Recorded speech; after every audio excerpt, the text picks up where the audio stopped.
നടക്കുന്ന നമ്മുടെ ഉപവാസ പ്രാർത്ഥനയുടെ ഈ ചൊവ്വാഴ്ചയുടെ രാവിലെ ദൈവത്തിൽ ഇതുവരെ ദൈവസന്നിധിയിൽ അനേക വിഷയത്തിന് വേണ്ടി മധ്യസ്ഥനയ്ക്കുവാനും പ്രാർത്ഥിക്കുവാനും ദൈവത്തിൻ്റെ പരിശുദ്ധാത്മാവ് നമുക്ക് അവസരവും അനുവാദവും ദൈവം തന്നു. ദൈവാലയത്തിലും അപ്പോൾ തന്നെ ഓൺലൈനിൽ കൂടെ സംബന്ധിക്കുന്ന എല്ലാ പ്രിയപ്പെട്ടവരെയും കർത്താവ് അനുഗ്രഹിക്കട്ടെ. എല്ലാവരും വിശേഷ വന്ദനം അറിയിക്കുന്നു. ദൈവസന്നിധിയിൽ ഉപവാസത്തോടെ പ്രാർത്ഥനയിലൂടെ ഇന്ന് നമുക്ക് ആത്മാവിൽ പോരാടി പ്രാർത്ഥിച്ച് ജയമെടുപ്പാൻ തക്കവണ്ണം ദൈവം അവസരം ഒരുക്കി തന്നു. ആ പ്രാർത്ഥന ദൈവാത്മാവ് നിശ്ചയമായിട്ടും അത്ഭുതമാക്കി ദൈവം തീർക്കും.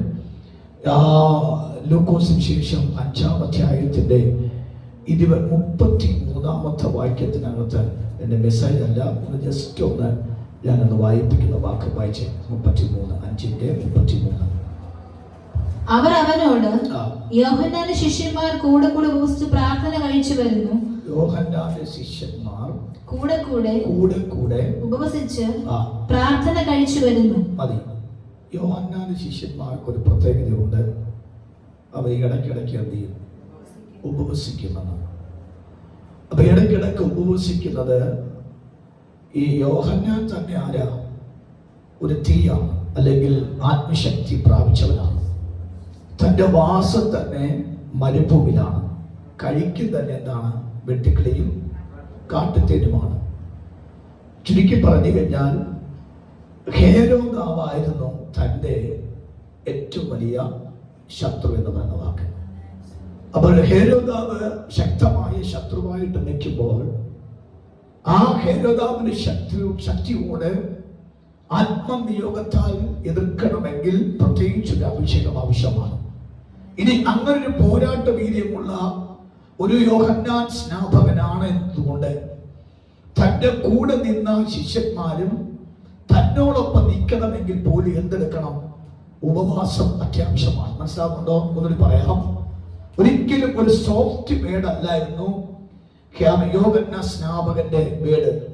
അവിടെ നമ്മൾ ലൂക്കോസ് സുവിശേഷം 1-ാം അധ്യായത്തിന്റെ 15-16 വാക്യത്ത് വായിക്കുമ്പോൾ ഏലിയാവിന്റെ ആത്മാവോടും ശക്തിയോടും കൂടെയാണ് ദൈവം യോഹന്നാൻ സ്നാപകനെ ദൈവം അഭിഷേകം ചെയ്തത്.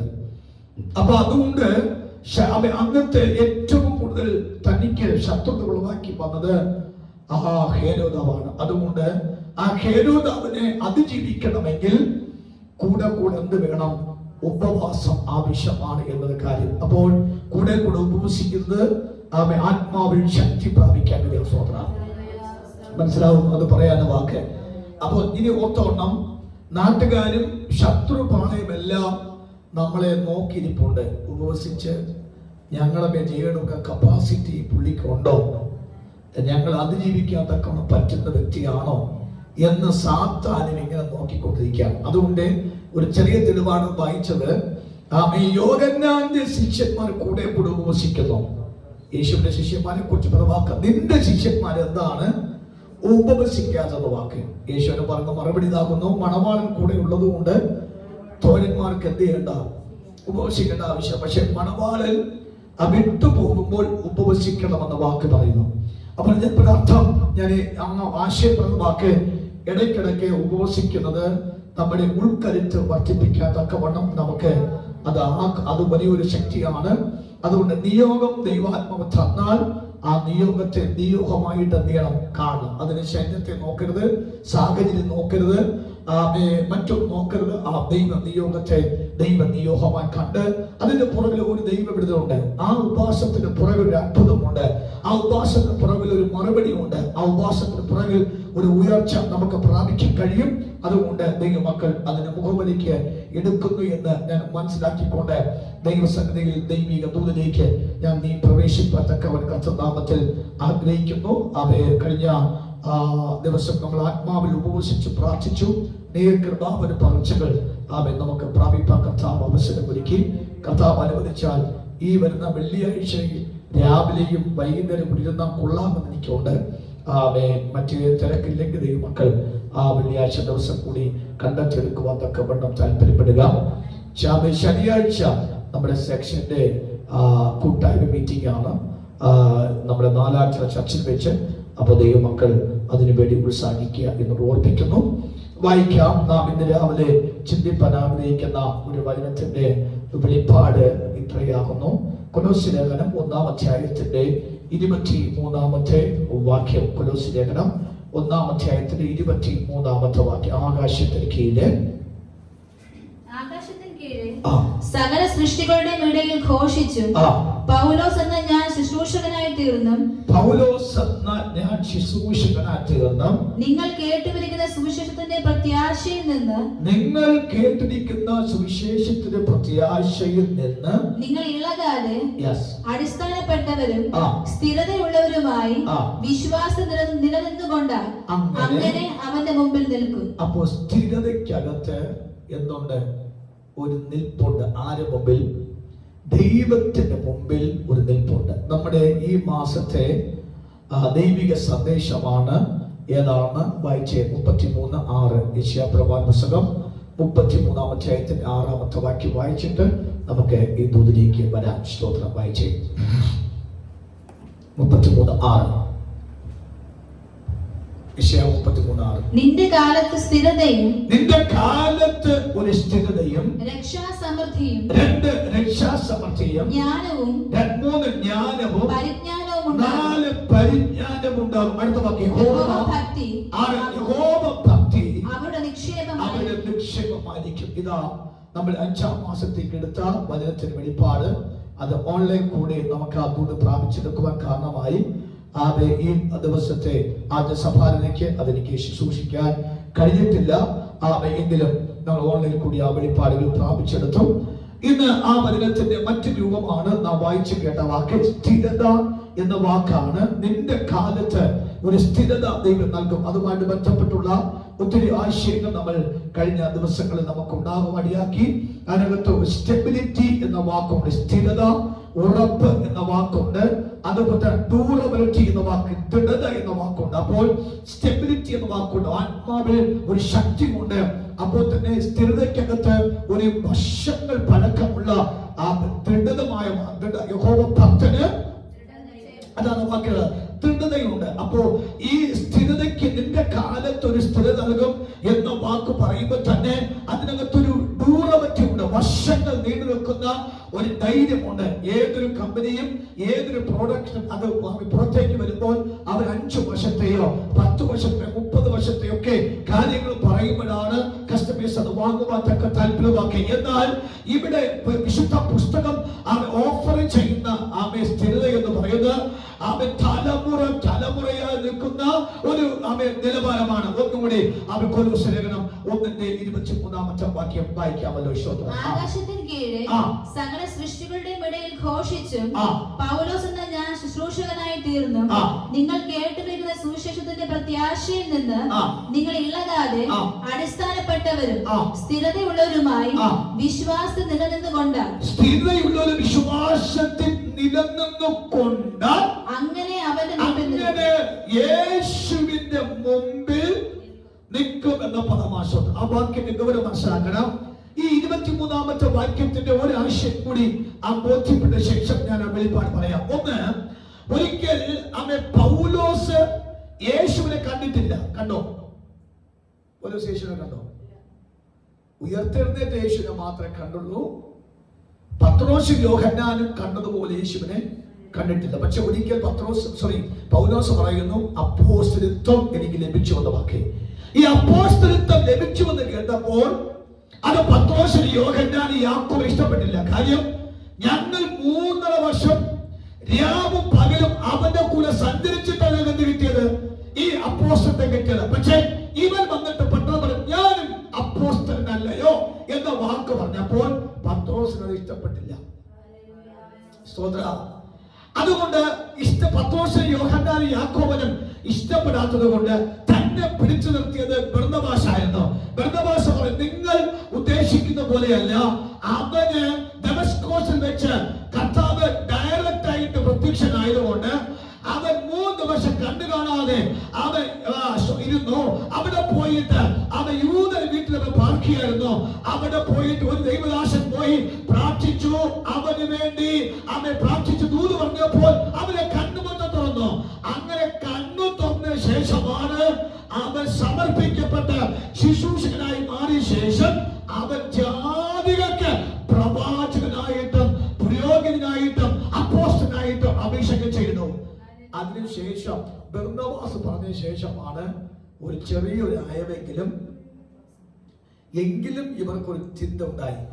ഇവന്റെ ശുശ്രൂഷ അധികം നാൾ അവരുടെ ഇടയിൽ ഉണ്ടായിരുന്നു. ആരുടെ ഇടയിൽ? യേശുവിന്റെ ശിഷ്യന്മാരുടെ ഇടയിൽ അധികം ചിന്ത ഉണ്ടായി. ഇവന്റെ ശുശ്രൂഷ അധികം നാൾ നിൽക്കത്തില്ലെന്ന് ചിന്ത ഉണ്ടായി. കാര്യം ഇവൻ യേശുവിന്റെ കൂടെ വന്നിട്ടില്ല, നടന്നിട്ടില്ല, അത്ഭുതം കണ്ടിട്ടില്ല, ഇരുന്നിട്ടില്ല. യേശുവുമായിട്ട് ഒരു സംസർഗം ഫിസിക്കലി ഉണ്ടാകാൻ സാധ്യതയില്ല എന്നതുകൊണ്ട് അവന്റെ ശുശ്രൂഷയ്ക്ക് അധികം നാളില്ല. രണ്ടാമത്തെ വാക്ക്, ഇവൻ ബെന്യാമിൻ ഗോത്രക്കാരനാണ്. ബെന്യാമിൻ ഗോത്രക്കാരൻ ആരാ? കടിച്ചു കൊണ്ട ചെന്നായ. അങ്ങനെയാണെങ്കിൽ ക്ഷമ എന്ന സാധനം ഇവന് ഉണ്ടാകാൻ സാധ്യതയില്ലാത്തത് കൊണ്ട് ഇവൻ ശുശ്രൂഷകൾക്ക് ദീർഘവർഷം നിൽക്കാൻ സാധ്യതയില്ല എന്ന ചിന്തയും അവൻ അപ്പോസ്തലന്മാരുടെ നിന്നപ്പോഴാണ് ആ വാക്ക് പറഞ്ഞ ആകാശത്തിൽ കീഴ് സകല സൃഷ്ടികളിൽ അവൻ ഘോഷിച്ചും പൗലോസ് എന്ന ഞാൻ ശുശ്രൂഷകനായി തീർന്നു. ആരാ ശുശ്രൂഷനാക്കിയത്? പത്രോസ് അല്ല, യോഹന്നാൻ അല്ല, യാക്കോബ് അല്ല, അന്നത്തെ യഹൂദന്മാരോ ആരുമല്ല. എന്നെ എന്റെ കർത്താവാണ് ശുശ്രൂഷകനാക്കി തീർത്ത കാര്യം. അടുത്ത വാക്ക് വഹിക്കുന്നത്, നിങ്ങൾ കേട്ടുമിരിക്കുന്ന സുവിശേഷത്തിന്റെ പ്രത്യാശയിൽ നിന്നും നിങ്ങൾ ഇളകാതെ, ഞാൻ ഇളകിയില്ല, നിങ്ങൾ ഇളകാതെ അടിസ്ഥാനപ്പെട്ടവരും സ്ഥിരതയുള്ളവരുമായ വിശ്വാസത്തിൽ നിന്നുകൊണ്ടാൽ അങ്ങനെ അവന്റെ മുമ്പിൽ എന്ത് ചെയ്യും? നിൽക്കും. ഇതിനകത്ത് രണ്ട് ആശയം കൂടെ പറഞ്ഞിട്ട് ഞാൻ വെളിപ്പാട് പ്രാർത്ഥിക്കാൻ ആഗ്രഹിക്കുന്നു. കരം സ്വന്തം ചെയ്യാമോ? ഒന്നാമത്തെ കാര്യം, പത്രോസ് എത്ര പ്രാവശ്യം കർത്താവ് തള്ളി പറഞ്ഞു? പൗലോസ് എത്ര തള്ളി പറഞ്ഞു? പൗലോസ് എത്ര തള്ളി പറഞ്ഞു? ഞാൻ പൗലോസിന്റെ കാര്യം പറഞ്ഞു, ശൗലിന്റെ കാര്യം പറഞ്ഞില്ല. സ്വത്രം കഴിക്കണം. Praise God. പൗലോസ് തള്ളി പറഞ്ഞില്ല. പക്ഷേ ഈ വലിയമായി സംസാരിച്ച പൗലോസിനെ അധികം വേദനിപ്പിക്കുകയും പൗലോസിനെ അധികം ഉയർച്ചയെ കൊണ്ടുവരാൻ തക്കവണ്ണം കഴിയാതെ തടഞ്ഞതായ പത്രോസ് 3 പ്രാവശ്യം കർത്താവിനെ ചെയ്തു തള്ളി പറഞ്ഞു. എന്നാൽ പൗലോസിന് ഒരിക്കലും തള്ളി പറയേണ്ട അന്തരീക്ഷം വന്നില്ല. എന്താ വരാത്ത കാര്യം? അവൻ പ്രത്യാശയിൽ കർത്താവ് തനിക്ക്, അതുകൊണ്ട് അകാല പ്രജ പോലെ എനിക്ക് ലഭിച്ചു എന്ന് പറഞ്ഞാൽ, പത്രോസ്, യോഹന്നാൻ, യാക്കോബ് ശിഷ്യന്മാർക്ക് മൊത്തം ആ യേശുവിന്റെ കൂടെ നിന്ന് അപ്പോസ്തലൻ പ്രാപിച്ചപ്പോൾ എനിക്കും വീട് കിട്ടിയ ഒരു ഭാഗ്യമായിട്ടാണ് അകാല പ്രജ പോലെ എനിക്കും ആ ഒരു ശുശ്രൂഷയിലേക്ക് വരാൻ പറ്റിയെന്ന് തനിക്കെപ്പോഴും ബോധ്യമുണ്ടായിരുന്നു. പക്ഷെ പത്രോസിന് അതില്ലായിരുന്നു. അതുകൊണ്ട് വേറെ കാര്യം ഉണ്ടായിരുന്നു. പത്രോസ് മരിക്കുന്നത് വരെയും ആ കുറ്റബോധം തന്റെ അകത്തുണ്ടായിരുന്നു. ഒരുത്തൻ കുറ്റബോധം കൊണ്ട് പൊതിഞ്ഞിരിക്കുമ്പോൾ ഒരുത്തൻ പ്രത്യാശ കൊണ്ട് പൊതിയുകയാണ്. പറയാമോ? ഒരുത്തൻ കുറ്റബോധം കൊണ്ട്, അതിന്റെ കുറ്റബോധം കൊണ്ട് പൊതിയേണ്ട കാര്യം ഞാൻ പറഞ്ഞത് അർത്ഥം, പത്രോസ് മരിക്കുമ്പോൾ പത്രോസിന്റെ അന്ത്യ അഭിലാഷം അന്നത്തെ ആരാധന ചോദിച്ചു, നിന്റെ അവസാനത്തെ ആഗ്രഹം ഒന്ന് പറഞ്ഞു തരാമോ? നീ മരിക്കാൻ പോകുക, നിന്നെ ഞാൻ കൊല്ലാൻ പോവുകയാണ്, ഒരു കാര്യം ചെയ്യ്, നിന്റെ അവസാനത്തെ ആഗ്രഹം നീ ഞങ്ങളോട് പറയാൻ പറഞ്ഞപ്പോൾ പത്രോസ് പറഞ്ഞ വാക്ക്, എന്റെ അവസാനത്തെ ആഗ്രഹം ഞാൻ എന്റെ പ്രാണപ്രിയനെ 3 പ്രാവശ്യം പറഞ്ഞേച്ചാ തള്ളി പറഞ്ഞു. ഓർത്തോണം, പത്രോസിന്റെ ഒറ്റ പ്രസംഗത്തിൽ, രണ്ടാമത്തെ പ്രസംഗത്തിൽ, അടുത്ത് പറ എത്രയാണ്?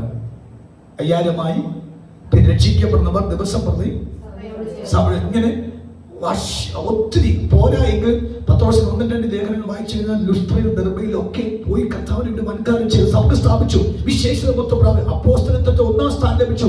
എന്നിട്ട് പോലും തന്റെ അകത്തൊരു ചിന്തയുണ്ടായിരുന്നു, എന്റെ പ്രാണപ്രിയനെ ഞാൻ തള്ളി പറയേണ്ടി വന്നു. അതുകൊണ്ട് ഒരു കാര്യം ചെയ്യും, അവന്റെ പാദം ചുംബിച്ചിട്ട് എനിക്ക് മരിക്കണമെന്നതുകൊണ്ട് യേശുവിനെ നിങ്ങൾ നേരെ ക്രൂശിച്ചപ്പോൾ എനിക്ക് അവന്റെ പാദം ചുംബിച്ചിട്ട് അവൻ മരിക്കണം. അതുകൊണ്ട് എന്റെ തല കീഴായിട്ട് ക്രൂശിക്കാൻ പറഞ്ഞു. ഓർത്തോണം, ഇത്രയും വലിയ ശുശ്രൂഷ ചെയ്തിട്ട് തനിക്ക് കുറ്റബോധത്തിൽ കൂടി താൻ ശുശ്രൂഷ ചെയ്ത്, അവിടെയാണ് പൗലോസ് എങ്ങനെ ചെയ്തത്? പ്രത്യാശയിൽ, 2 വെളിപ്പാടിന്റെ ആധിക്യത്തിൽ ചെയ്യാൻ. ഇതിന് കാരണമാണ് ഞാൻ വായിക്കുന്നത്. ഒന്നിൽ വായിക്കാമോ? അതിന്റെ അർത്ഥം ഇളകാതെ അടിസ്ഥാനപ്പെട്ടവരും അടുത്ത്. അപ്പൊ ഞാൻ ഇളകിയില്ല. അതുകൊണ്ടാണ് പൗലോസ് ഒരു വാക്ക് തീമോഥെയോസിന് പ്രവചിക്കുമ്പോൾ 2 തീമോഥെയോസ് 12 വാക്യം നമുക്കറിയാവുന്ന വാക്കാണ്. ഏതാണ്? ഞാൻ ആരെ വിശ്വസിച്ചിരിക്കുന്നു എന്ന് അതുകൊണ്ട് ഇത് ഇളകിയില്ല. എന്റെ അടിസ്ഥാനം തകർന്നുപോയില്ല. ഞാൻ ആത്മീയ കാഴ്ചയുടെ മനസ്സിലാക്കില്ല. ഞാൻ വിശ്വസിച്ചത് ഒന്നാണ്. ആ വിശ്വാസത്തിന്റെ ശക്തി അവസാനം വരെയും ഞാൻ കാത്തത് കൊണ്ട് എനിക്ക് ഇളക്കാൻ പറ്റിയിട്ടില്ല. മാറി ചിന്തിക്കാൻ തക്കവണ്ണം സമയം കിട്ടിയിട്ടുമില്ല, മാറി ചിന്തിക്കേണ്ടി വന്നുമില്ല. തെറ്റായി പോയെന്നോ, ഇങ്ങനെ വരണ്ടായിരുന്നോ, ഇങ്ങനെ മേഖലയിൽ സഞ്ചരിക്കണ്ടായിരുന്നോ, ഈ തീരുമാനം ശരിയായിരുന്നില്ല എന്ന് ചിന്തിക്കേണ്ടി വന്നില്ല. അതുകൊണ്ട് തനിക്ക് എന്ത് സംഭവിച്ചില്ല? ഇളക്കം സംഭവിച്ചു. എന്നെ ഓർത്തോണം, നമ്മുടെ കാലത്തൊരു സ്ഥിരത വെളിപ്പെട്ട് വരാത്തക്കം ഇളകരുത്. ഒരിക്കൽ പോലും ഉയർച്ചകൾക്ക് ഇളക്കം സംഭവിക്കാതെ വണ്ണം നാം പ്രാപിച്ച ആ വെളിപ്പാട്, നാം പ്രാപിച്ച ആ ദൂത്, നാം പ്രാപിച്ച ദൈവശക്തി, നാം പ്രാപിച്ച ദൈവകൃപ, നാം പ്രാപിച്ച യേശുക്രിസ്തുവിനെ അവസാനത്തെ ശ്വാസത്തിനെയും അനുഭവിക്കത്തക്ക നിലയിൽ ദൈവകൃപയിൽ അത് നിൽക്കേണ്ട കിടപ്പാട് നമ്മുടെ കിടപ്പാടാണെങ്കിൽ കരമടിച്ച് ഇല്ലാതെ പറയാമോ? അനേക ഇളകിപ്പോയി, അനേക തകർന്നുപോയി, അനേക പിന്മാറിപ്പോയി, അത് ദൈവ കാഴ്ചപ്പാട് വിട്ട് അവരെ മംഗളേക്ക് വെച്ച് ദൈവം എനിക്ക് തന്ന ആ പ്രത്യാശ, ദൈവം എനിക്ക് സ്ഥിരത, ആ ഇളക്കിയില്ല. അത് അടിസ്ഥാനപ്പെട്ട് അവരെ നിന്നതുകൊണ്ട് എനിക്ക് ക്രിസ്തുവിൽ അവരെ മറ്റൊരു വെളിപ്പാട് പ്രാപിക്കേണ്ടി വന്നില്ല. ഏക വെളിപ്പാട് പ്രാപിച്ചിട്ടുള്ളൂ. അത് ക്രിസ്തുവിന്റെ വെളിപ്പാട് മാത്രമേ എനിക്ക് പ്രാപിച്ചിട്ടുള്ളൂ. അതുകൊണ്ടാണ് നമ്മൾ വായിച്ച വാക്യത്തിനകത്ത് അവരുടെ ഭക്തി, യഹോവ ഭക്തി അവരുടെ നിക്ഷേപമായിരിക്കുമെന്ന് 33:6 വായിച്ച വാക്ക്. കർത്താവിന്റെ ഭക്തി പൗലോസിനകത്ത് എന്തായിരുന്നു? ഡിപ്പോസിറ്റ് ആയിരുന്നു. റെവലേഷൻ ഡിപ്പോസിറ്റ് ആയിരുന്നു. ദൈവത്തിന്റെ കാഴ്ചപ്പാട് ഡിപ്പോസിറ്റ് ആയിരുന്നു. ആത്മാവിന്റെ കാഴ്ചപ്പാട് ഡിപ്പോസിറ്റ് ആയിരുന്നു.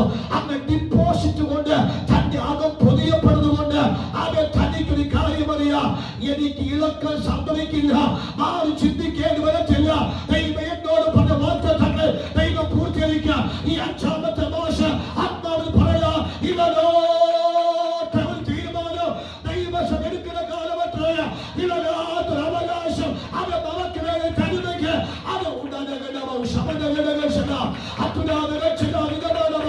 ആത്മാവിന്റെ കാഴ്ചപ്പാട് ആരെങ്കിൽ അനുഭവിച്ചും കലമറിച്ചും യേശുവേ അവയെ മാറി ചിന്തിക്കേണ്ടി വന്നില്ല, മാറി ചേർന്ന് പോകേണ്ടി വന്നില്ല, അവയെ മാറി ചിന്തിക്കേണ്ടി വന്നില്ല. എനിക്ക് ഒരിക്കൽ വെളിപ്പെട്ട ആ ദൈവകൃപയുടെ അവസാനമായ അത് കാക്കുവാത്തക്കവണ്ണം എന്റെ മേൽ ആ ദൈവിക ഉറപ്പ് തന്നു. അത് എന്റെ കാലത്ത് തന്നെ ഒരു സ്ഥിരത.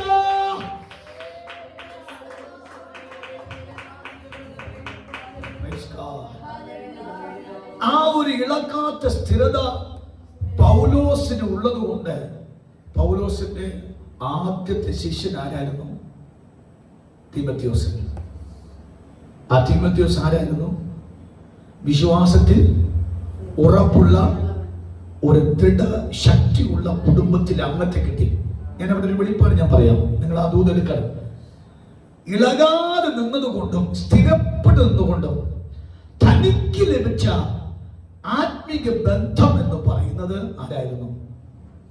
പറഞ്ഞേ. തനിക്ക് ലഭിച്ച ആത്മീക ബന്ധം ആരായിരുന്നു? ദൃഢമായ ഒരു അംഗമായിരുന്നു. മനസ്സിലാക്കണം. തനിക്ക് ലഭിച്ച ആത്മീയ കാഴ്ചപ്പാട് ഏറ്റവും ശക്തിപ്രദമായിരുന്നു എന്ന് പറഞ്ഞാൽ നമുക്കറിയാം.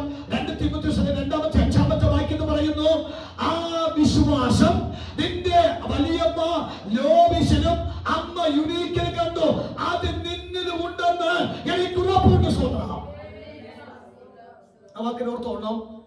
ഈ ഇളകിയവരെ അല്ലെങ്കിൽ ആടിയവരെ അല്ലെങ്കിൽ ആ കാഴ്ചപ്പാട് മങ്ങിയവരൊക്കെ ലഭിക്കുന്ന മൊത്തം ആരെ കിട്ടും? പറഞ്ഞേ. അങ്ങനെ ഇളകിയവരെ കിട്ടും, അങ്ങനെ മങ്ങിയവരെ കിട്ടും. പൗലോസ് എന്തിൽ അടിസ്ഥാനപ്പെട്ടു? അതിനകത്ത് ഉറച്ചിരുന്നുകൊണ്ട് പൗലോസിന് കിട്ടിയത് ആരാ? സാധാരണ പൗലോസിന് പാരമ്പര്യം പറയാനില്ല, ഉണ്ടോ? അവൻ യഹൂദ പാരമ്പര്യത്തിൽ നിന്നാണ് താൻ വന്നത്. അതുകൊണ്ട് പാരമ്പര്യം പറയാനില്ല. പക്ഷേ തീമോഥെയോസ് എന്ത് പറയാനുണ്ട്? പാരമ്പര്യം. ഏത് പാരമ്പര്യമാണ്? അവന്റെ വലിയമ്മ വിശ്വാസ ധീരയായിരുന്നു. അവന്റെ അമ്മ വിശ്വാസ ധീരയായിരുന്നു. അവൻ തനിക്ക് ലഭിച്ച ആ തീമോഥെയോസ് വിശ്വാസത്തിന് ശക്തി ഉണ്ടായിരുന്നു. അതുകൊണ്ട് തനിക്ക് മനസ്സിലായി, ഞാൻ അഥവാ ഇളകിപ്പോയാലും എന്നെ ഉറപ്പിക്കാൻ തക്ക ശക്തി പ്രാപിക്കപ്പെട്ട ഒരു തീമോഥെയോസിനെ ദൈവം എനിക്ക് വേണ്ടി കൊണ്ടു തന്നു. കാര്യം മനസ്സിലാവുന്നുണ്ടോ? Praise God. അങ്ങനെയെങ്കിൽ ഇവിടെ പ്രവാക്കാവുന്നു, വിശ്വാസത്തിൽ സ്ഥിരപ്പെട്ടു, വിശ്വാസത്തെ അടിയുറച്ചു. ആ വിശ്വാസത്തിൽ ഉറച്ചും അടിയുറച്ച പൗലോസ് ഇരുന്നുകൊണ്ട് പൗലോസ് ലഭിച്ച ബന്ധങ്ങളെല്ലാം ആരായിരുന്നു? ഞാൻ നിങ്ങൾക്ക് അതിനകത്ത് അല്പം കൂടി ആഴമായി മനസ്സിലാക്കി തരാം. ഒന്ന് വായിച്ച ആ വാക്യത്തിനകത്ത് ആരെ കിട്ടി? തീമോഥെയോസ് ലേഖനം ഒന്നിന്റെ വായിച്ചോ. അപ്പോസ്തലർ 16-ാം അധ്യായത്തിന്റെ ഒന്നാമത്തെ വാക്യം വായിച്ചു. 16-ാമത്തെ വാക്യം വായിച്ചിട്ട് തീമോഥെയോസ് 1:5 വാക്യം. ഇത് തീത്തോസിന്റെ ലേഖനം 1:4 വാക്യം വായിച്ചു. അവൻ ദർബയിലും ലുസ്ത്രയിലും ചെന്നു, അവിടെ വിശ്വാസമുള്ള യഹൂദ സ്ത്രീയുടെ മകനായി. എന്താ കാര്യം? പൗലോസ് ആരായിരുന്നു? വിശ്വാസത്തിൽ സ്ഥിരതയുണ്ടായിരുന്നു, ഇളകിയില്ല. ഇങ്ങോട്ട് പിടിച്ചപ്പോ അങ്ങോട്ട് പോയില്ല, അങ്ങോട്ട് പിടിച്ച് അങ്ങോട്ട് പോയില്ല. ആടി ഉലയുന്ന ഒരു ആമേസ്തോല സാദൃശ്യം അവൻ ഉറച്ചു നിന്നുകൊണ്ട് തനിക്ക് ലഭിച്ച കൂട്ടുകാരൻ ആരായിരുന്നു? വിശ്വാസത്തിൽ ഉറപ്പുള്ള ഒരു അമ്മയുടെ ഒരു മകനാ. നോക്കണം, നമ്മുടെ ഉറപ്പനുസരിച്ചായിരിക്കും നമ്മുടെ അടുക്കിലേക്ക് വരുന്നത് ഉറച്ചവരായിരിക്കും. നമ്മൾ ഇളകിയിട്ടുണ്ടെങ്കിൽ നമ്മുടെ അടുക്കൽ വരുന്നവരെല്ലാം നമ്മൾ ഇളക്കുന്നവരായിരിക്കും. അതാ ഈ പുസ്തക വാക്കാണ്. ഈ 5-ാമത്തെ മാസം എടുത്ത വെളിപ്പാടാകുന്നു, നിന്റെ കാലത്തൊരു സ്ഥിരത നൽകുമെന്നാണ്. നിന്റെ സ്ഥിരത നൽകുമെങ്കിൽ സ്ഥിരം നാം എടുത്ത ഡിസിഷൻ ശരിയായിരുന്നുവെങ്കിൽ നമുക്ക് ലഭിക്കുന്ന ബന്ധങ്ങളും ശരിയായിരിക്കും.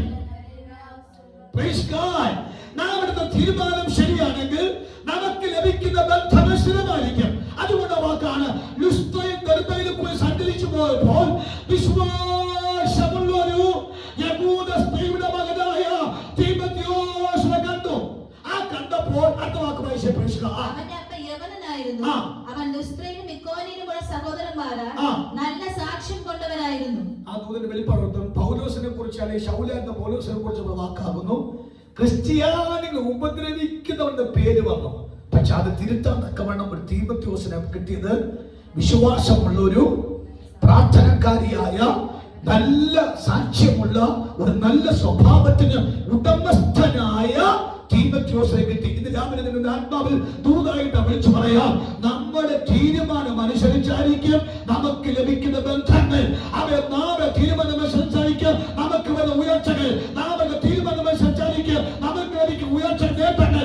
അങ്ങനെയെങ്കിൽ ആ ഒരു തീരുമാനത്തിൽ ഇളകാതെ വന്ന അടിസ്ഥാനത്തിൽ സ്ഥിരപ്പെട്ട ഒരു ആത്മീയ ബന്ധമാണ് പൗലോസിനെ പോലെ എനിക്കെടുക്കാൻ പറ്റുമെങ്കിൽ ആ തീരുമാനം എന്നെ കൊണ്ടെത്തിക്കുന്നത് ദീർഘനാളുകൾ അത് തരുന്ന അവകാശത്തിനായിരിക്കും. എന്താ ദൈവത്തിന് പ്രവാക്കം? നീതിമാൻ കുലുങ്ങാതെ എന്നേക്ക് നിൽക്കുന്ന, എന്നേക്ക് എവർലാസ്റ്റിക്കുന്ന, അവൻ ദൈവസന്നിധിക്കുന്ന ഒരു വ്യക്തി എടുത്ത തീരുമാനം ശരിയായിരുന്നു കൊണ്ട് അവന്റെ അവകാശത്തിന് ഒരു ലോങ് ലൈഫ് ഉണ്ട്. അത് ടെമ്പററി അല്ല. ഒരു അവകാശവും ദൈവ നിയോഗത്താൽ എടുത്ത തീരുമാനത്തിനകത്ത് ലഭിക്കുന്ന അവകാശം ഒന്നും താൽക്കാലിക നന്മയല്ല. ആ എടുത്ത നന്മയെല്ലാം അത് സ്ഥിര നന്മയായിരിക്കും. സ്വന്തം. ഇനി തീമോഥെയോസിന്റെ 1-ാം ലേഖനം അതിന്റെ 1-ാം അധ്യായത്തിന്റെ 4-ാമത്തെ വാക്യം വായിച്ചിട്ട് തീത്തോസിന്റെ 1:5 വാക്യം വായിച്ചു. ചിലരോട് ആജ്ഞാപിക്കേണ്ടതിന് നീ എഫെസോസിൽ താമസിക്കണമെന്ന് പറഞ്ഞു. ഞാൻ മക്കദോനിക്ക് പോകുമ്പോൾ അപേക്ഷിച്ചതുപോലെ ഇപ്പോഴും ചെയ്യുന്നു. ഇത് പറഞ്ഞ ആരോടാ? തീമോഥെയോസിനെ പോലെ നീ എവിടെ താമസിക്കണം? എഫെസോസ് താമസിക്കണം. എന്താ കാര്യം? എഫെസോസിൽ വേറെ ആര് പോയാലും സക്സസ് ആകത്തില്ല. എന്താ സക്സസ് ആകാത്ത കാര്യം?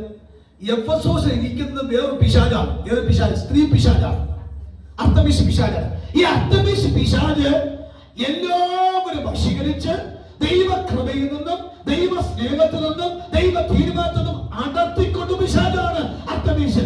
ആ ദേവി അത് എഫെസോസിലുണ്ട്. ആ അതുകൊണ്ട് അവിടെ പോയവരെല്ലാം ഒരു പിന്മാറ്റക്കാരായി. അവിടെ പോയവരെല്ലാം ദൈവകൃപയിൽ നിന്ന് പോയി. അവിടെ പോയവരെല്ലാം ദൈവ കാഴ്ചപ്പാട് മംഗലമാക്കപ്പെട്ടു. അതുകൊണ്ട് ആ സ്ത്രീ ശക്തിയിൽ നിന്നും നീ തന്നെ പോകണം. നിന്നെ അവർക്ക് പിടിക്കാൻ പറ്റില്ല. കാരണം നിന്റെ അകത്തിരിക്കുന്ന വിശ്വാസം ചാഞ്ഞ മതിലും ആടുന്ന വേടിയുമ്പോൾ വിശ്വാസമല്ല. നിന്റെ അകത്തിരിക്കുന്ന വിശ്വാസം സ്ഥിര വിശ്വാസമാണ്. അതാണ് വിഷയം. അതാണ് ആ വാക്ക്. ഒന്നുകൂടി തീമോഥെയോസിന്റെ 2:1-5 വാക്യം ഒരു പ്രാവശ്യം വായിക്കാമോ? ആ വിശ്വാസം ആദ്യത്തെ വല്യമ്മ ലോവീസിലും ഒരാഴ്ചക്ക് മുമ്പ് കിട്ടിയ വിശ്വാസമല്ല, അല്ലെങ്കിൽ ചന്തയിൽ നിന്ന് മേടിച്ചപ്പോൾ കിട്ടിയ വിശ്വാസമല്ല, അല്ല പാസ് പ്രസംഗിച്ചപ്പോൾ കിട്ടിയ വിശ്വാസമല്ല, ഏതോ വ്യക്തിയെ പറഞ്ഞു കിട്ടിയ വിശ്വാസമല്ല. ഇത് മാതാപിതാക്കളുടെ കാലഘട്ടം മുതൽ അനുഭവിച്ചറിഞ്ഞ ശ്രേഷ്ഠ വിശ്വാസമായതുകൊണ്ട് ആ ഉറപ്പുള്ള വിശ്വാസം നിന്റെ അകത്തിരിക്കുന്നതുകൊണ്ട് മറ്റാരും തീമോഥെയോസേ എഫെസോസിൽ പോയാൽ പറ്റത്തില്ല. എഫെസോസിൽ പോയവരെല്ലാവരും അസ്ഥിരമാരായി പോയിട്ടുണ്ട്. പക്ഷെ അതുകൊണ്ട് നീ തന്നെ എഫെസോസിൽ പോകണമെന്ന് ദൈവം പറഞ്ഞപ്പോൾ തീമോഥെയോസിനെ ദൈവം സംസാരിച്ച പൗലോസും കൂടെ ആ വെളിപ്പാട് പറഞ്ഞപ്പോൾ അത് അതുപോലെ അനുസരിച്ച് പോകണം. ഇനി രണ്ടാമത്തെ തീത്തോസിന്റെ ലേഖനത്തിൽ വരാമോ? അതിന്റെ തീത്തോസിന്റെ ലേഖനം 1-ാം അധ്യായത്തിന്റെ 5-ാമത്തെ വാക്യം. ഞാൻ ക്രേത്യയിൽ നിന്ന് വിട്ടേച്ചു പോകുന്നത് ശേഷിച്ച കാര്യങ്ങളെ ക്രമത്തിലാക്കേണ്ടതിനും ഞാൻ നിന്നോട് ആജ്ഞാപിച്ചതുപോലെ പട്ടണം തോറും മൂപ്പന്മാരെ ആക്കി വെക്കേണ്ടതും തന്നെ. ഈ വാക്കിന്റെ വെളിപ്പാട് ഓർത്തോണം. ഈ ഇവിടെ ആക്കിയ തീത്തോസിനെ ആക്കിയത് ക്രേത്യരെ കുറിച്ച് വായിച്ച 13-ാമത്തെ വാക്യം 12-ാമത്തെ വാക്യം. ക്രേത്യർ സർവ്വതാ അസത്യവാദികളും ദുഷ്ടജന്തുക്കളും മടിയന്മാരെ പെരുവയറന്മാരും. ഈ മണ്ഡലമുള്ള ഈ ജനത്തെ വിശ്വാസത്തിൽ സിസ്റ്റമാറ്റിക് ആയിട്ട് ലൈഫിൽ കൊണ്ടുവരണമെങ്കിൽ ആര് വിചാരിക്കണം? തീത്തോസ് വിചാരിക്കണം. അതെന്തിനാ പൗലോസ് തീത്തോസിനാകെ കാരണം? തീത്തോസ് ആരല്ല? പെന്തിക്കോസുകാരനായിരുന്നില്ല, ക്രിസ്ത്യാനി ആയിരുന്നില്ല, അദ്ദേഹം യഹൂദനല്ല. പിന്നെ അദ്ദേഹം ആരായിരുന്നു? യവനനാണ്. അദ്ദേഹം ഒരു ഗ്രീക്ക് പശ്ചാത്തലമുള്ളവനായിരുന്നു. ആ ഗ്രീക്കർക്കൊരു സ്വഭാവമുണ്ട്. തലമുടി നാര് പോലും കീറി പഠിക്കാൻ പരിജ്ഞാനം പ്രാപിച്ച ഒരു തോട്ട്സ് അവർ കിട്ടിയ, ഒരു ചിന്ത കിട്ടിയാൽ ആ ചിന്തയുടെ എന്തിൽ പോയിട്ട് കണ്ടുപിടിച്ചിട്ടേ തിരിച്ചു വരത്തുള്ളൂ. അത്രമാത്രം അവർക്ക് ലൈഫ് ഡെഡിക്കേഷൻ ആയിരുന്നു. Praise God. അങ്ങനെ ലൂക്കോസ് സുവിശേഷമായി ലൂക്കോസും തീത്തോസും അനിലും ചേട്ടനുമായിരുന്നു എന്നാണ് ഒരു പഠനത്തിന് കിട്ടിയത്. കാര്യം ഒന്ന് വായിച്ച ലൂക്കോസിന്റെ സുവിശേഷം 1 മുതൽ വായിച്ച് 4 വാക്യം വരെ. ഇത് ക്രമം എന്ന വാക്ക് അവിടെ ഒരു വാക്കടപ്പുണ്ട്. വായിച്ച് ആദ്യത്തെ കണ്ട സാക്ഷികളും വചനത്തിൽ ശുശ്രൂഷകന്മാരുമായ നമ്മെ ഭരമേൽപ്പിച്ചതുപോലെ നമ്മുടെ ഇടയിൽ പൂർണ്ണമായി പ്രമാണിച്ചു വരുന്ന കാര്യങ്ങളെ വിവരിക്കുന്ന ഒരു ചരിത്രം ചമപ്പാൻ പലരും തുരഞ്ഞിരിക്കൊണ്ട് നിനക്ക് ഉപദേശം ലഭിച്ചിരിക്കുന്ന വാർത്തയുടെ നിശ്ചയം നീ അറിയേണ്ടതിന് അത് ക്രമമായി എഴുതുന്നത് നന്നായി. അവിടെ 2 പദം. അപ്പോൾ തീത്തോസിനോട് പറഞ്ഞ ശേഷിച്ച കാര്യം എന്ത് ചെയ്യണം? ക്രമത്തിലാക്കണം. ലൂക്കോസ് പറയുന്നു അത് ക്രമമായി എന്ന് ഉചിതമാണ്. അപ്പൊ ഈ ക്രമം എന്ന പദം അവിടെ വന്നതുകൊണ്ട് യവനനാണ് തീത്തോസ്, ഈ ലൂക്കോസ് യവനാണ്. ഇവർ രണ്ടുപേരും പൗലോസിന്റെ ശുശ്രൂഷയിൽ സഹയാത്രികന്മാരായിരുന്നു. Praise God. പൗലോസ് സഹയാത്രികന്മാരായതുകൊണ്ട് 13 പ്രാവശ്യം തീത്തോസിനെയും അപ്പോൾ ലൂക്കോസിനെയും ദൈവ ദൗത്യത്തിന് വേണ്ടി പൗലോസ് അപ്പോമിച്ച കാര്യം, എനിക്ക് ചെയ്യാൻ പറ്റാത്ത കാര്യം സിസ്റ്റമാറ്റിക് ചെയ്യാത്തക്കവണ്ണം പരിജ്ഞാനം പ്രാപിച്ചവരാണ് ഈ യവനന്മാരായ അനിയനും ചേട്ടനും. ഒന്നിട്ട് പറഞ്ഞു കഴിഞ്ഞാൽ ലൂക്കോസിനെ കൊണ്ട് യേശു അവിടെ ചെയ്തു, തീത്തോസിനെ കൊണ്ട് ഇവിടെ കർത്താവ് ചെയ്തു. അർത്ഥം പറയുന്ന കാര്യം, ക്രമമുള്ളവർക്ക് മാത്രമേ ക്രമം ചെയ്യാൻ പറ്റൂ. അതിനകത്ത് ഞാൻ നോട്ട്സ് ഒരിക്കൽ വായിച്ചപ്പോൾ എനിക്ക് സന്തോഷമായത് ഇതായിരുന്നു. ഇവരെ അപ്പനെ അമ്മയെ കുറിച്ച് പഠിച്ചു. ഇവരെ അപ്പനും അമ്മയെ ഇവരെ വളർത്തി. എങ്ങനെ വളർത്തി? ക്രമത്തിൽ വളർത്തി. അന്ന് അവർ വിശ്വസിച്ചതായ വിശ്വാസത്തിൽ അവർ ക്രമത്തിൽ വളർത്തിയപ്പോൾ ക്രിസ്തീയ വിശ്വാസത്തിൽ വന്നപ്പോൾ ആ ക്രമം അവർ നന്നായി തിട്ടമായിട്ട് ഫോളോ ചെയ്തുകൊണ്ടാണ്.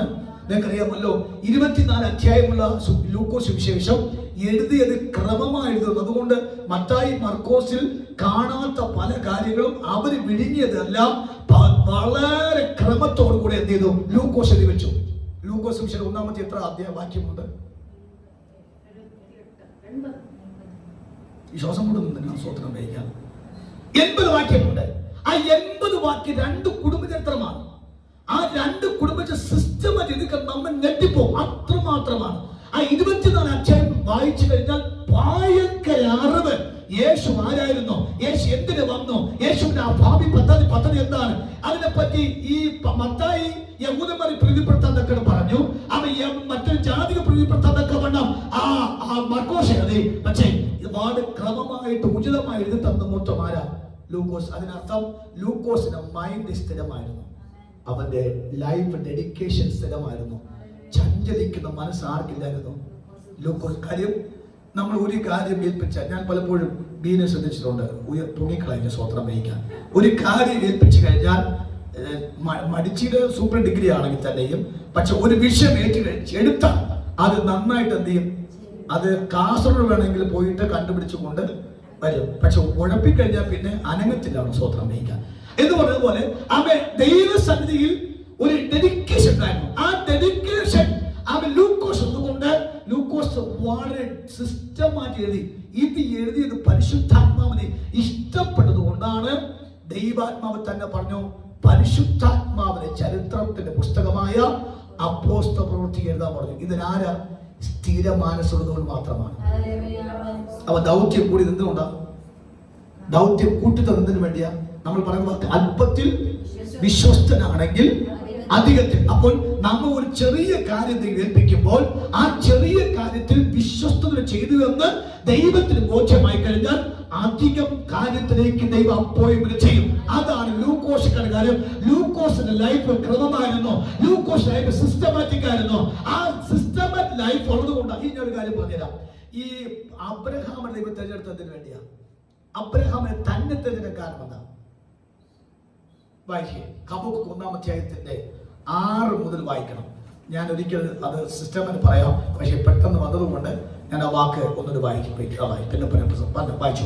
ഞാൻ ഉഗ്രതയും വേഗതയുമുള്ള ജാതിയായ കൽദയരെ ഉണർത്തും. അപ്പൊ കൽദയരുടെ വംശം ഏതാ? ഉഗ്രനും. അടുത്ത് വായിക്കുക. അവർ തങ്ങളുടെ തന്നെ വാസസ്ഥലങ്ങളെ കൈവശമാക്കി. അവർക്ക് ഡെഡിക്കേഷൻ ഉണ്ട്. എന്താ ഡെഡിക്കേഷൻ? ഞങ്ങൾ ഇപ്പോ ഇരിക്കുന്നത് ഒരു ചെറിയൊരു സർക്കിളിലാണ്, പക്ഷെ ഞങ്ങൾക്ക് ചില അവകാശം വേണം. അവകാശം പിടിക്കുന്നത് വരെയും അവർ സ്ഥിരതയോടെ നിന്ന് അവർ തങ്ങളുടേതല്ലാത്ത വാസസ്ഥലങ്ങളെ അവർ പിടിക്കാൻ തക്കവണ്ണം സമർപ്പണമുള്ളവരായിരുന്നു. നമ്മൾ പറയും ദൈവഹിതമല്ല പാസ്റ്റർ പോട്ടെന്ന് പറയും. അവർക്ക് തീരുമാനമല്ല. അവർക്കൊരു കാര്യം താല്പര്യപ്പെട്ടാൽ അവർ തിരിച്ചു പിടിക്കുന്നത് വരെയും രാവും പകലും സ്ഥിര മനസ്സോടെ നിന്നുകൊണ്ട് അവർ ആ പവർ കാണിക്കും. മൂന്നാമത്തെ കാര്യം വായിച്ചു. അടുത്ത അവർ ഘോരവും അവർ തങ്ങളുടെ തന്നെ വാസസ്ഥലങ്ങളെ കൈവശമാക്കേണ്ടതിന് ഭൂമണ്ഡലത്തിന്റെ സഞ്ചരിക്കുന്നു. അവരെന്ത് ചെയ്യുന്നില്ല? മടിയന്മാരാണോ? നമ്മളാണെങ്കിലോ പനി പോലെ തോന്നിക്കഴിഞ്ഞാൽ പിന്നെ പറഞ്ഞേ അവളടിക്കും. മടിയന്മാർ ഇതുപോലെ മടിയനും മടിച്ചുകളും നമ്മുടെ ഭാഷ ഒന്നുമില്ലാത്ത കാര്യം എന്താ? ഉത്സാഹിയുടെ കൈ ഒരിക്കലും അടങ്ങിയിരിക്കത്തില്ല. ഉത്സാഹിയുടെ കൈ എപ്പോഴും എന്തെങ്കിലും ചോദിക്കും. എന്തുകൊണ്ട് അബ്രഹാമിൽ തിരഞ്ഞെടുത്ത? ഒന്ന്, അവർ ഉഗ്രന്മാരാണ്, ഭയമില്ലാത്തവരാണ്, ഒരു കാര്യം ഏൽപ്പിച്ച വേദന ചെയ്യും. മൂന്നാമത്തെ കാര്യം, അവർക്ക് ഒരു കാര്യം കണ്ടിഷ്ടപ്പെട്ടാൽ അത് കൈവശമാക്കുന്നവരെ അത് പ്രവർത്തിക്കും. നാലാമത്തെ കാര്യം, അവർ അത് പ്രാപിക്കാൻ തക്കവണ്ണം ദേശത്തിന്റെ എല്ലാ മേഖല കൂടെ നിന്നു അവർ സഞ്ചരിക്കുന്നു. ഒന്നുകൂടി അങ്ങൾ പറയാം, ദേശത്തിന് ചുറ്റും സഞ്ചരിക്കുന്നു എന്ന് പറഞ്ഞാൽ 1-ാം അധ്യായത്തിന്റെ 4-ാമത്തെ വാക്യം 8-ാമത്തെ വാക്യം അതിന് അനുയോജ്യവാക്കാണ്. നിങ്ങൾ ശക്തി ലഭിച്ചിട്ട് യെരൂശലേമിലും യഹൂദയിലും ശമരിയയിലും ഭൂമിയുടെ അറ്റത്തോളം സാക്ഷിയാകുകയാണ് എന്ന് പറഞ്ഞാൽ അവരെ കാലുകളെ ഭേദമാണ് കാലുപോലെ ആക്കി നടക്കുമാറാക്കി തക്കവണ്ണം അവർ സഞ്ചരിക്കുന്നു. അവർ സഞ്ചാരത്തെങ്കിൽ അവരെ ആഗ്രഹിച്ച കാര്യം എന്ത് ചെയ്യുക? അവർ അവകാശമാക്കിയാണ്. അടുത്ത വാക്ക് വായിച്ചു. അവർ ഘോരവും ഭയങ്കരവുമായുള്ളവർ. അവരിങ്ങനെ പട്ടി വരുമ്പോ ചാടി ഓടത്തില്ല. പിശാച് എന്ന് പറയുമ്പോൾ അന്റാർട്ടിക്കയിൽ പറഞ്ഞേ പറ പറ പിശാച് ഇതാ കിടക്കുന്ന അന്റാർട്ടിക്കയിൽ. കഴിഞ്ഞ ദിവസം പൂച്ചത്തല കണ്ടു പോലും, പിന്നെ ആ ഏരിയ കൂടി ഒരു തുളസിപ്പ് കണ്ടു, പിന്നെ ആ ഏരിയ അടുത്തിട്ടില്ല. ഒരു ചോരത്തുള്ളി കണ്ടു, പിന്നെ അങ്ങോട്ട് എത്തി നോക്കാൻ പോയില്ല. മനസ്സിലാവുന്നുണ്ടോ? എന്നാൽ ഇവരോ അവകാശമാക്കുന്നത് വരെയും ഭയമില്ലാത്തവരായിട്ട്.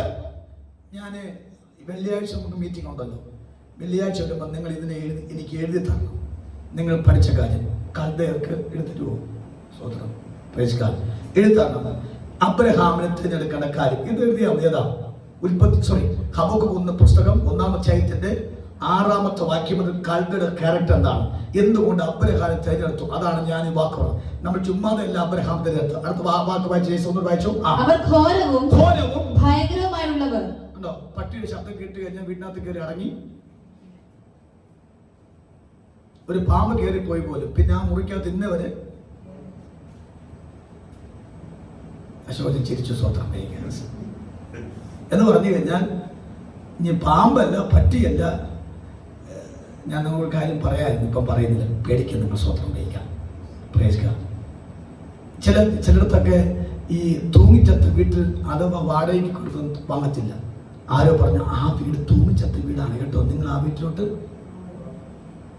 അവർ തൂങ്ങിച്ചത്തവർ പോയി, നമുക്കെന്തോ കാര്യം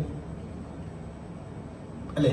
നിങ്ങൾ പേടിക്കുക. അതുകൊണ്ട് ഒരു വാക്ക് പറയാത്ത കാര്യം പേടിക്കുന്നു. സ്വത്രം ഒരാമയും പറഞ്ഞു സ്വത്രം പേയുക. ഇവിടെ ഒരാൾ തൂങ്ങിയത്തിലാണ്.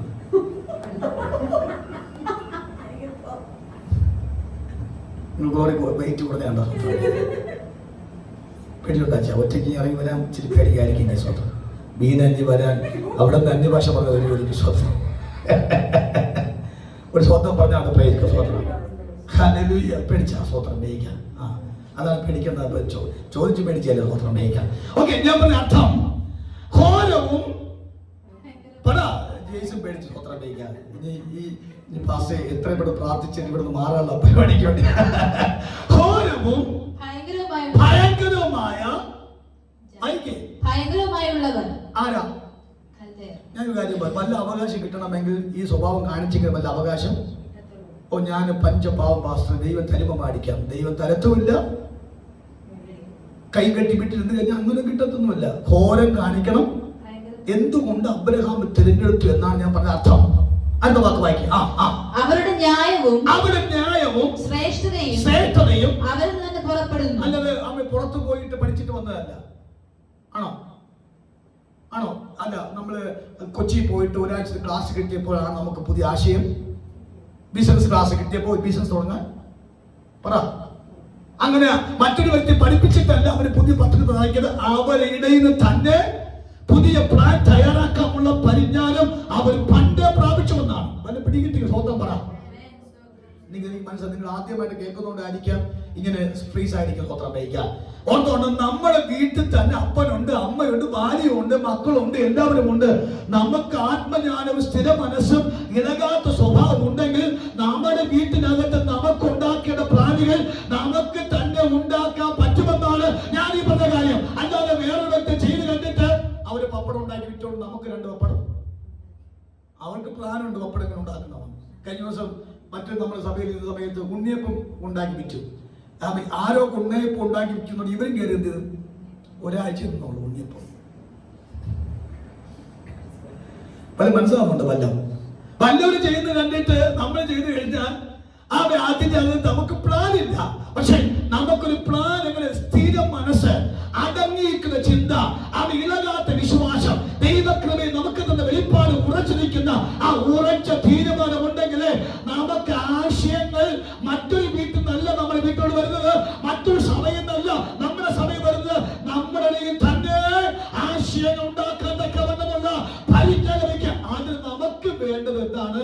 സ്ഥിര മനസ്സും അടങ്ങിയിരിപ്പ് വേണം, ആവശ്യമാണ്. ഇവിടെ നമ്മൾ പറഞ്ഞ വാക്ക് കിട്ടിയ വെളിപ്പാടിനെ, ആ വെളിപ്പാട് കാത്തു സൂക്ഷിക്കണം. അല്ലാതെ നമ്മൾ നാടൻ ഭാഷ ഊതുമ്പോ ഇഞ്ഞു ഉറിഞ്ചുമ്പോ അവര് വിളിച്ച അങ്ങോട്ട് പോകും, ഇവര് വിളിച്ച ഇങ്ങോട്ട്. അതും ഉണ്ടായിക്കഴിഞ്ഞാൽ ഒരാഴ്ചയും നമുക്ക് ബിൽഡപ്പ് ചെയ്യാൻ ഇനി വായിച്ചു ജേസി, പെട്ടെന്ന് വായിച്ചോട്ടെ, നമ്മുടെ സമയം പോകുന്നു. വായിച്ചു. അവരുടെ കുതിരകൾ പുള്ളിപ്പുലിയേക്കാൾ വേഗതയും. നിങ്ങൾ പറ. ചിലരെ കുതിര കണ്ടു കഴിഞ്ഞാൽ ആ വരുന്ന വരവ് കാണുമ്പോൾ തന്നെ നമുക്ക് ആ കുതിരയെ കാണുമ്പോൾ സ്വത്രം വരണ്ടായിരുന്നു. സ്വത്രം അത് മനസ്സിലാകുന്നുണ്ടോ? അവര് കുതിരകൾ അത് കൽത്തയുടെ ക്യാരക്ടറെ വായിക്കുന്നത്. അബ്രഹാമിന്റെ കുടുംബത്തിന് പശ്ചാത്തലം വായിക്കുന്നു. അവര് കുതിരകൾ പുള്ളിപ്പുലിയേക്കാൾ വേഗതയും. പറ, ഒറ്റ ചാട്ടത്തിൽ തന്നെ ഇവിടെ എത്തും.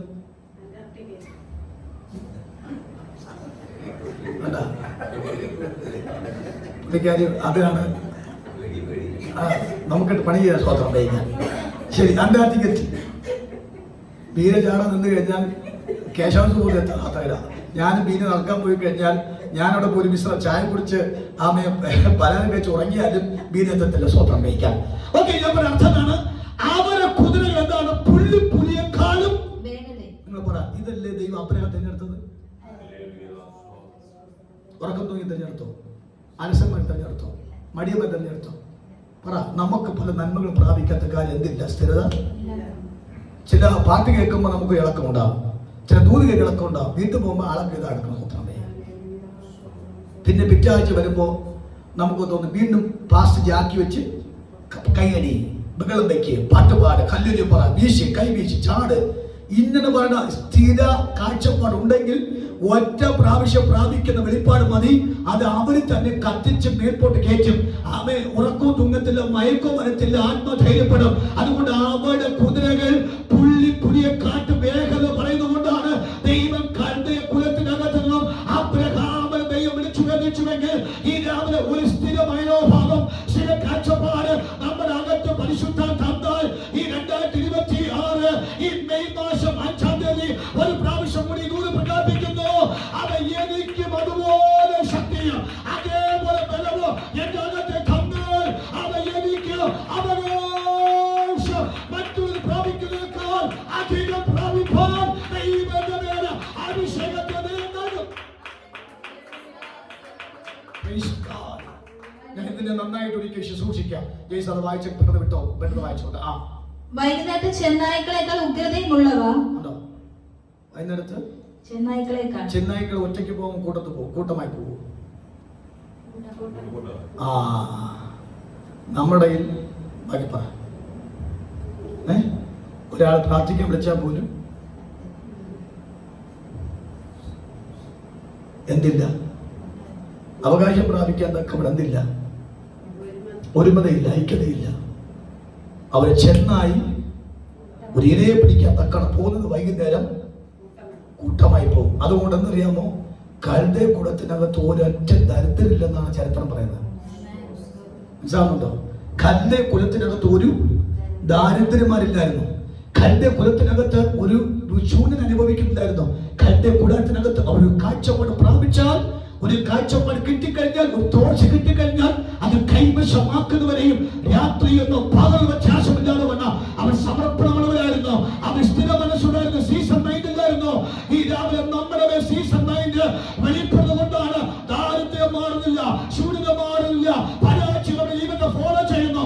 ഈ രാവിലെ പറയാം, കർത്താവേ, എനിക്ക് ഈ മാസം കിട്ടിയ ദൂതനുസരിച്ച് എനിക്ക് ഇളകാത്ത പ്രത്യാശ, ഇളകാത്ത വിശ്വാസം എന്റെ അകത്ത് തന്നു കഴിഞ്ഞാൽ അബ്രഹാമിനെ മാനിച്ച അതേ ദൈവം, കൽദയ കുലത്തെ ഉയർത്തിയ അതേ ദൈവം തന്നെ എന്നെയും ദൈവം പുലർത്താൻ കഴിവത്തിന് താമസോധന ചെയ്യാമല്ലോ. ഒരു വാക്കൂടെ വായിച്ച് നിർത്തി ജയിച്ച് ഇടയ്ക്ക് നിർത്തണ്ട, പെട്ടെന്ന് വായിച്ച് നിർത്തിക്കോ. അവരുടെ കുതിരച്ചേവകർ ഗർഭിച്ചോടിക്കുന്നു. അവര് കുതിരച്ചേവകർ ഗർഭിച്ചോടിക്കുന്നു. അവിടെ കുതിരച്ചേവകർ ദൂരത്ത് നിന്ന് വരുന്നു. തിന്നുവാൻ ബന്ധപ്പെടുന്ന കഴുകനെ പോലെ അവർ പറന്നു വരുന്നു. അവർ ഏവരും സംഹാരത്തിനായി വരുന്നു. അവരുടെ മുഖം മുൻപോട്ട് ബന്ധപ്പെടുന്നു. അവർ മണൽ പോലെ ബദ്ധന്മാരെ പിടിച്ചു ചേർക്കുന്നു. അവർ രാജകന്മാരെ പരിഹസിക്കുന്നു. അവർ രാജാക്കന്മാരെ പരിഹസിക്കുന്നു. നമുക്ക് രാജാവിനെ കിട്ടിയെങ്കിലോ പൂവിട്ട് നമുക്കൊരു പോലെ നാളെ നമ്മളെ ഇവിടുത്തെ MLA ഇങ്ങോട്ട് ഇറങ്ങി വരികയാണ്. നമ്മൾ എന്ത് ചെയ്യും? ശാശ്വത പറയച്ച നാളെ ഒരു MLA നമ്മുടെ അടുത്തേക്ക് ഹാരമിട്ട് സഭയെ നിർത്തി വെച്ചിട്ട് പറയും, സാറിന് 5 പുകഴ്ത്ത് കുഴിച്ചിട്ട് സമയം കൊടുത്തിട്ട് സഭാരാണ് പിന്നത്തെ കാര്യം. ആദ്യം MLA ആദ്യം ഇവിടെ നിങ്ങൾ പഠിച്ചു നോക്കിയാൽ കൽദയുടെ സ്വഭാവം, അവർ രാജാക്കന്മാരെ പരിഹസിക്കുന്നു. ഉണ്ടോ കാര്യം? രാജാവില്ലെങ്കിലും ഞങ്ങൾക്ക് എങ്ങനെ വെട്ടിക്കിളി പോലെ അണിയണിയായി പാർക്കേണ്ട, ഞങ്ങൾക്ക് MLA വേണ്ട, IPC വേണ്ട, ആരും വേണ്ട. ഞങ്ങളുടെ കുലത്തിനകത്ത് സിസ്റ്റം ലൈഫ് പണ്ട് ബിൽഡപ്പിച്ചു. അതുകൊണ്ടാണ് ദൈവം അബ്രഹാമിനെ ആ കുലത്തിലേക്ക് കാരണം. അടുത്ത വാക്ക് വായിച്ചു. പ്രഭുക്കന്മാർ അവർക്ക് ഹാസ്യമായിരിക്കും. നമ്മൾ സൂപ്രണ്ടിങ്ങോട്ട് വന്നെങ്കിൽ പിന്നെ നമ്മൾ ആകപ്പാട് പരിവായന. ഒറ്റ വാക്ക് പറയാം, ഒരുത്തരെയും മൈൻഡ് ചെയ്യാത്ത അവർക്കറിയാം അവരെ ആരെന്ന് അവർക്കറിയാം. ഇതൊന്നും ഞാൻ ആത്മാവിൽ ആവർത്തിക്കാം. ഞാൻ ആരെന്ന് എനിക്കറിയണം. ഞാൻ ആരാണോ അതായിരിക്കും ഞാൻ ആകുന്നത്. ഞാൻ എന്താണോ അതായിരിക്കും നാളെ എൻ്റെ ലൈഫ്. ഞാൻ ആ സംതിങ്, ഞാൻ ബിഗ് സീറോ ആണെങ്കിൽ, ഞാൻ അലസനാണെങ്കിൽ, ഞാൻ മടിയനാണെങ്കിൽ, ഞാൻ ദൈവക്രമെ ഉറപ്പ് നിൽക്കാത്തവനാണെങ്കിൽ, അത് നാളെ എനിക്കും അറിയാൻ തലമുറയ്ക്ക് തിരിച്ചറിയാൻ പറ്റും. അതുകൊണ്ട് ഞാൻ ഒന്ന് തിരുത്തി പറയുന്ന വാക്കാണ്, അവൻ രാജാക്കന്മാരെ നോക്കി ജീവിക്കാതെ, പ്രഭുക്കന്മാരെ നോക്കി ജീവിക്കാതെ വന്ന അവരുടേതായ സിസ്റ്റത്തിൽ മാത്രം നോക്കി ജീവിച്ചതുകൊണ്ട് അവർ ശക്തന്മാരുമായിരുന്നു. അബ്രഹാമിന്റെ കുലത്തിന് എത്ര കറാട്ടക്കാരുണ്ടായിരുന്നു? 300. അബ്രഹാമിനെ കൂടെ ചേർത്ത് നിങ്ങൾ പറയാം. അപ്പൊ അങ്ങനെയാണെങ്കിൽ എത്ര കൽദയർക്ക് എത്ര നേതാക്കന്മാരുണ്ടെന്ന് നോക്കിയോ? 318 അഭ്യസിപ്പിക്കുന്ന ഇവരുണ്ടെങ്കിൽ അബ്രഹാം ആരായിരുന്നു? കരുത്തനായ ഒരു നേതാവായിരുന്നു. അതിന്റെ അകത്തു നിന്നാണ് ദൈവം അബ്രഹാമിനെ വിളിച്ചു വരിച്ചു. മനസ്സിലാവുന്നത്? ഇതൊക്കെ ഞാൻ ഒരിക്കൽ നന്നായി പ്രസംഗിക്കാം. വിജയ് വായിച്ച് നിർത്തിക്കും. നമ്മുടെ സമയം പോയി. അവർ ഏത് കോട്ടയെ കുറിച്ച് ചിരിക്കുന്നു? ഏത് കോട്ടയെയും നമ്മൾ ഈ സ്റ്റെപ്പ് ഇറങ്ങി വരാൻ പെടുന്ന നമുക്കറിയാം. അവിടെ കയറാൻ പെടുന്ന കാര്യം പാടുപെടണം. സ്വതന്ത്രം ചെയ്യാൻ കോട്ടകൾ നോക്കിയിട്ട് ചിരിക്കുന്നു. എനിക്ക് ബീനോടല്ലേ പറയാൻ പറ്റും. അച്ഛാ, നമുക്ക് തിരിച്ചു പോകുന്നതായിരിക്കും ഏറ്റവും ബെസ്റ്റ്. ഇപ്പൊ തന്നെ ഒരു പരിവായി ഞാൻ നിൽക്കുകയാണ്. സ്വതന്ത്രം ചെയ്യാൻ അങ്ങനെയല്ലേ അശോച? സ്വതന്ത്രം കൽദയക്കാരെ പറയും കോട്ടയല്ല പറ. ഞാൻ ഈ കഴിഞ്ഞ ദിവസം ഞാൻ ഒരു പ്രസംഗിക്കാൻ പോകുന്നു.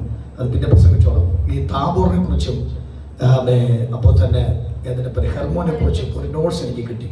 ഞാൻ അത് വായിച്ചപ്പോൾ എനിക്ക് ഭയങ്കര സന്തോഷം തോന്നി, ചിരി തോന്നി. കാര്യം താബോറിനെ കുറിച്ചൊരു കീഴ്ക്കാൻ തൂക്കാൻ കിടക്കുന്നൊരു മലയാണ് എന്ന് പറഞ്ഞാൽ, നമ്മൾ ഇപ്പൊ ഇവരുടെ സ്ഥലത്തിൽ കുരിശുമല മൊത്തം കിടക്കുന്ന കീക്കാൻ തൂക്കാണ്. ആരും കയറിയെന്ന് എത്തില്ല. അമ്മച്ചിമാർ കയറി പോകുമ്പോൾ പ്രായമുള്ള ചിലപ്പോൾ കയറി പോകാതിരിക്കും പല ചെറുപ്പക്കാർ.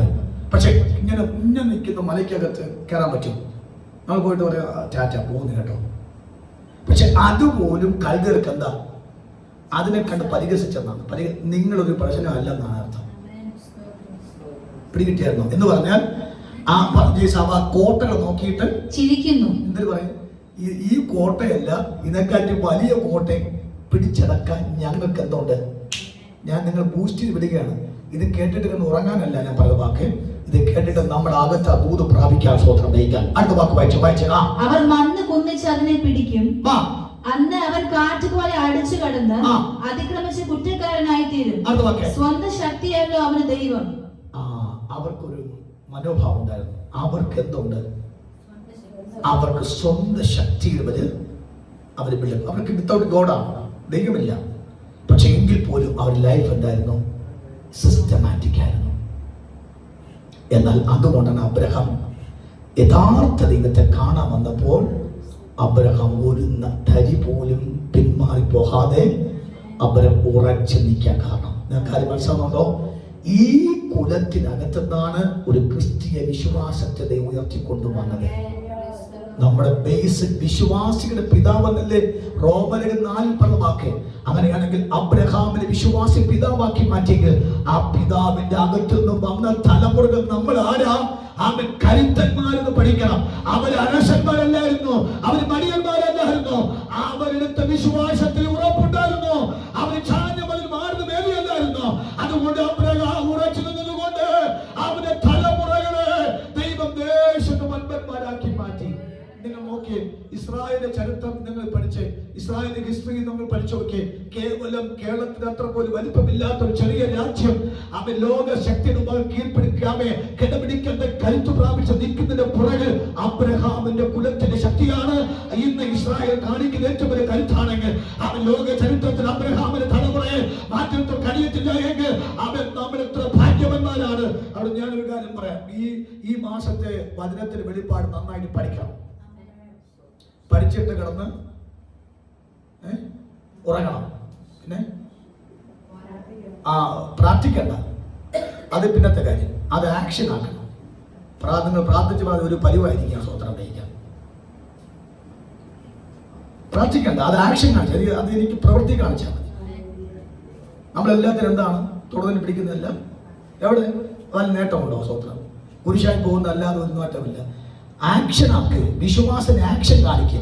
ആ വിശ്വാസത്തിന് ആക്ഷൻ കാണിച്ചെങ്കിൽ മാത്രമേ അതിന്റെ ക്രിയ നടന്നു എന്നതിന് തെളിവുണ്ടാകത്തുള്ളൂ. സ്വത്രം മനസ്സിലാകുന്നുണ്ട്? ആക്ഷൻ കാണിക്കണം. അതുകൊണ്ട് ഇന്ന് വീട്ടിൽ പോയിരുന്നിട്ട് ഇത് മൊത്തം കാണുന്നത് പഠിച്ചിട്ട് മാത്രമേ ഉറങ്ങാവൂ. എന്നിട്ട് കൈവച്ചിട്ട് ആ വാക്യത്തിൽ കൈവച്ച് കർത്താവേ, അബ്രഹാമിന് ഇതിനകത്തുനിന്ന് വിളിച്ചു ബന്ധിച്ചത് കൊണ്ട് ഞങ്ങൾ കരുത്തനായ ഒരു വിശ്വാസത്തിന്റെ ധീരനായ കാഴ്ചപ്പാടുള്ളവരെ കിട്ടിയെങ്കിൽ അവൻ ഞങ്ങൾ അടുത്ത തലമുറയ്ക്ക് ഞങ്ങൾ ഒരു പോഷിച്ച് കൊടുക്കാൻ തക്കവണ്ണം ഈ വചനത്തെ വെളിപ്പാട് ഞങ്ങളെ വെളിപ്പെടുവാൻ തക്കവണ്ണം ഞങ്ങളെ പ്രാപ്തരാക്കി തീർക്കണമേ എന്ന് നമുക്കൊന്ന് കണ്ണടയ്ക്കാം. കരപിടിക്കുക, ദൈവസനെ പ്രാർത്ഥിക്കുക. ദൈവമേ, അവൻ നിന്റെ കാലത്ത് സ്ഥിരതയും നിന്റെ കാലത്ത് രക്ഷാ സമൃദ്ധിയും അവൻ ഞാൻ തരുമെന്ന് ദൈവത്തിന്റെ വചനം പഠിപ്പിക്കുമ്പോൾ